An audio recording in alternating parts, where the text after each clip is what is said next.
जन्म धन्य हो गया आज तोर मया मन लुभावैया रे। बस्तर के जंगल गुनगुना भैया, चित्रकूट झरना गाथा गावैया रे। सरगुजा के पहाड़ी बोली सपना मन ला हरियर बनावैया रे।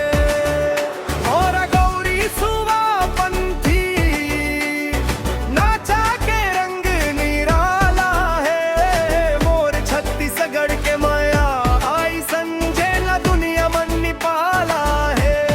जय हो छत्तीसगढ़ मोर अभिमाना लोम काही जान।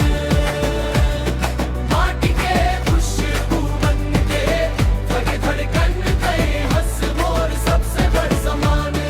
जय हो छत्तीसगढ़ मेरा मेहनत औ संस्कार। तोर पर जीवो तोर पर गावो तय हंस मोर जीवन आधार।